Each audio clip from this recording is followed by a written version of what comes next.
Hello बच्चों, welcome back to my channel. कैसे हो आप सब? आई होप आप सब स्वस्थ होंगे और मस्त होंगे।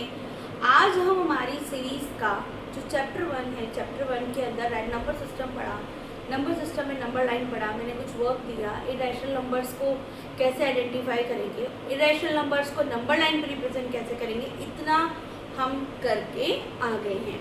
अब मैं आपको जो पढ़ाने जा रही हूँ वो जो पॉइंट है वो है रैशनलाइजेशन ऑफ द डिनोमिनेटर। अगर आपको ऐसे कुछ नंबर्स दिए हैं, ऐसे नंबर्स में जिनमें डिनोमिनेटर को रैशनलाइज फॉर्म में लेके आना हो, तो ऐसे क्वेश्चंस को हम कैसे सिंप्लीफाई करेंगे। अब आप देखिएगा, अगर मैंने क्वेश्चन लिया है आपके सामने, रैशनलाइज द डिनोमिनेटर, ये क्वेश्चन आपके पास एक सिंपल सा क्वेश्चन लिया है, फर्स्ट स्टेप क्वेश्चन जो एक बिगिनर के लिए लिया जाता है। वो क्वेश्चन है 5/√3 माइनस √5। देखिए, अब आपको क्या करना है, रैशनलाइज करना है डिनोमिनेटर को। दैट मीन्स आपका जो नीचे वाला पार्ट है, फ्रैक्शन के नीचे वाला पार्ट है, रैशनल नंबर के जो नीचे वाला पार्ट होता है, वो आपको सॉल्व करना है और उसे रैशनलाइज करना है।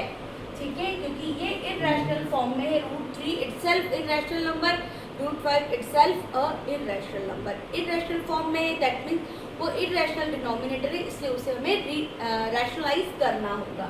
राइट, तो सबसे पहले आप लिखते हैं क्वेश्चन को अगेन। ठीक है, क्वेश्चन को अगेन हमने लिखा। इस 5 न्यूमरेटर का हमें कुछ नहीं करना है, हमारी सारी नज़र सीधी जो है उसके डिनोमिनेटर पे रहनी चाहिए। डिनोमिनेटर है आपका √3 माइनस √5। अगर इस डिनोमिनेटर को मुझे रैशनलाइज करना है तो आपको ये ध्यान रखना है कि अगर यहाँ नेगेटिव साइन है तो आपको सेम डिनोमिनेटर का पॉजिटिव साइन वाला एक फंक्शन लेके उसे सॉल्व करना है इस वाले रैशनल नंबर के साथ, यानी कि इस फ्रैक्शंस के साथ। अब इस फ्रैक्शन की फॉर्म में हमें इसको रैशनलाइज करना है। That means same digit with different sign, same digit with different sign. मैंने क्या किया है, इस डिनोमिनेटर को जो यहाँ दिया हुआ है और यहाँ पर इस डिनोमिनेटर की जगह हमने ये फंक्शन ले लिया है √3 प्लस √5, यानी डिजिट सेम रखे हैं, rational number irrational number same रखे हैं, बट उनके बीच का जो डिनोमिनेटर है, उसके बीच का जो ऑपरेशन है, उस ऑपरेशन को मैंने चेंज कर दिया है, माइनस से प्लस कर दिया है। अब आप इसको देखिएगा क्या करना है। न्यूमरेटर से पूरा न्यूमरेटर मल्टीप्लाई होगा। ठीक है, तो ये दैट विड बी 5√3 प्लस 5√5, या फिर इसे आप ऐसे भी लिख सकते हैं जैसा ये है। ठीक है, डिनोमिनेटर में देखिए क्या आएगा, रैशनलाइज करना है। अगर मैं सेम और अपोजिट, अगर सेम से सेम मल्टीप्लाई करती, यानी कि √3 प्लस √5 करती, 2 बार ब्रैकेट होता, मल्टीप्लाई करती तो होल स्क्वायर बन जाता, क्योंकि x इंटू एक्स होता, x इंटू एक्स होता तो क्या बन जाता, वो x स्क्वायर बन जाता। लेकिन यहाँ पर डिफरेंट साइन है, यानी कि a प्लस बी और a माइनस बी वाला हमारे पास एक फैक्टर लिखा हुआ है। इस फैक्टर को हमें किस फॉर्म में लिखना होता है बच्चों, a square minus B square, यानी कि क्या लिखना है यहाँ पर हमें, a square minus B square. यहाँ पर a क्या है आपका, यहाँ पर a है √3 का स्क्वायर माइनस √5, तो √5 का स्क्वायर। ये हमारा आइडेंटिटी है। इस आइडेंटिटी को हमें अप्लाई करना है इस रैशनल नंबर को, इरैशनल नंबर को रैशनलाइज करने के लिए। अब यहाँ देखिएगा, मैंने न्यूमरेटर को कुछ नहीं किया है, एज इट इज छोड़ा है, कुछ कर ही नहीं रही हूँ। अब देखिए, √3 का square that is root minus 5, क्या आएगा, ये आ जाएगा 5√3 प्लस √5 डिवाइड में -2।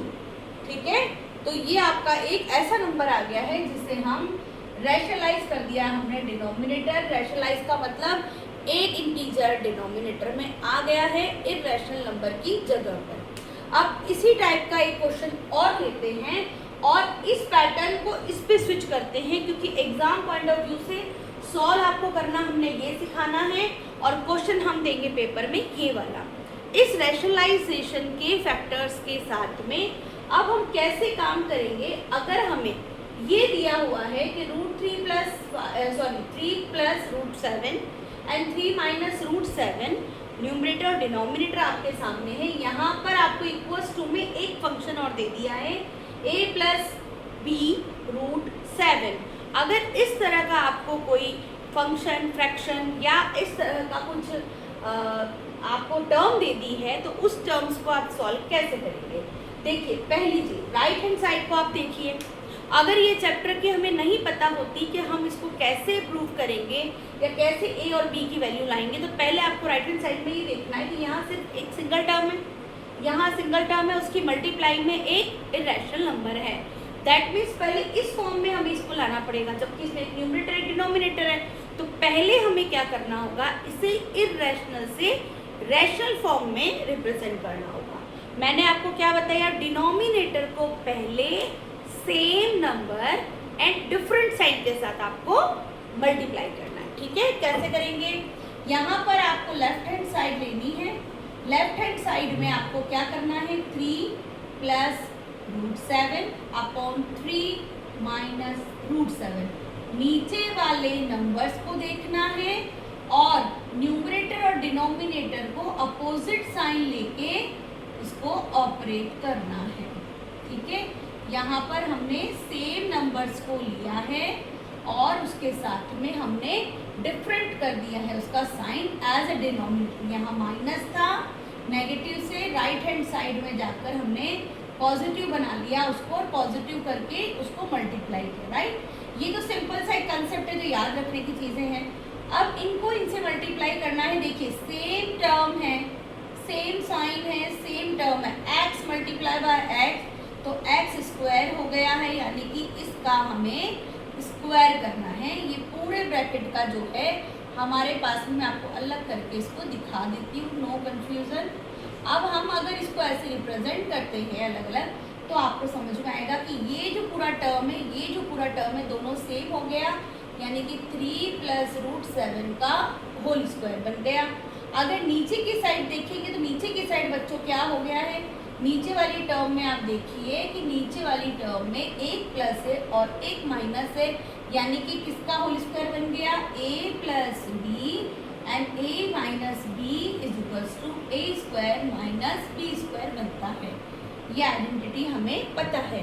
हम इसी आइडेंटिटी को यहाँ अप्लाई करेंगे, 3 का स्क्वायर माइनस √7 का स्क्वायर।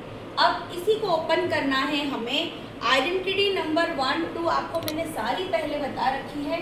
अब आइडेंटिटीज को अप्लाई करने का समय आ गया है। सेकंड आइडेंटिटी हमारी क्या है बच्चों, ये है a प्लस बी का whole square, that would be a square plus 2ab plus b square. यहाँ पर देखिए ये वाली हमारी आइडेंटिटी सबसे फर्स्ट वाली थी, ये थर्ड वाली आइडेंटिटी है जो मैंने आपको पहले 8th क्लास के फैक्टराइजेशन चैप्टर में पढ़ा रखी है। इसको आप देखिएगा a square plus 2ab plus, अब इसके न्यूमरेटर की फॉर्म में हम इसको सॉल्व करना चाहेंगे। यहाँ करते हैं a का स्क्वायर, व्हाट इज a, 3, यानी 3 3 ज़ा 9, ठीक है, plus 2 into a into b plus b का स्क्वायर। ये था तुम्हारा, मैं यहाँ लिख देती हूँ 3 का square, 2 into a into b plus b का होल स्क्वायर या स्क्वायर। नीचे वाली टर्म में ये आइडेंटिटी अप्लाई करी हमने, इसका सॉल्यूशन आ गया है 9 माइनस 7। नीचे वाली टर्म में एक इंटीजर आ गया है, या हम कहें कि होल नंबर आ गया है जो पॉजिटिव होता है। 3 3 ज़ा 9, सॉल्व करेंगे, 3 2 ज़ा 6 √7 plus 7 divide by 9 minus 7, 8 and 9, 2 digit बचा है यहाँ पर। अब आपका यहाँ पे जो सॉल्यूशन आया है, देखिए नंबर 9 और 7 दोनों होल नंबर है, दोनों को प्लस करिए, 16 प्लस 7 √7 इसको मल्टीप्लाई में था, इन दोनों को मैंने प्लस कर दिया है, डिवाइड बाय 2। अगर आप इसको चाहते हैं अलग अलग सॉल्व करना तो आप ऐसे भी कर सकते हैं, अगर इनको सेपरेट करना चाहें। अगर मैं दोनों नंबर को देना चाहती हूँ 2 तो आप इसको अब सेपरेट कर सकते हैं।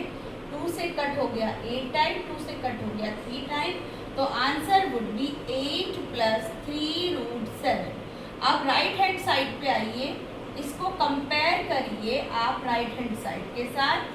कंपैरिजन में आप देखेंगे राइट हैंड साइड क्या कह रही है, a + b√7 है।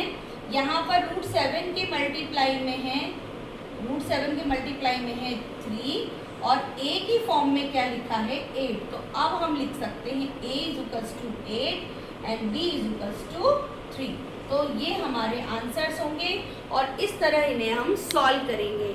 आई होप आपको वीडियो समझ में आया होगा। लाइक शेयर एंड सब्सक्राइब कीजिएगा, अपने दोस्तों को शेयर कीजिएगा ताकि किसी ऐसे बच्चे की हेल्प हो सके जो मुझसे पढ़ सकता है या जिसे मेरी बात समझ में आती है। Thank you so much, bye bye.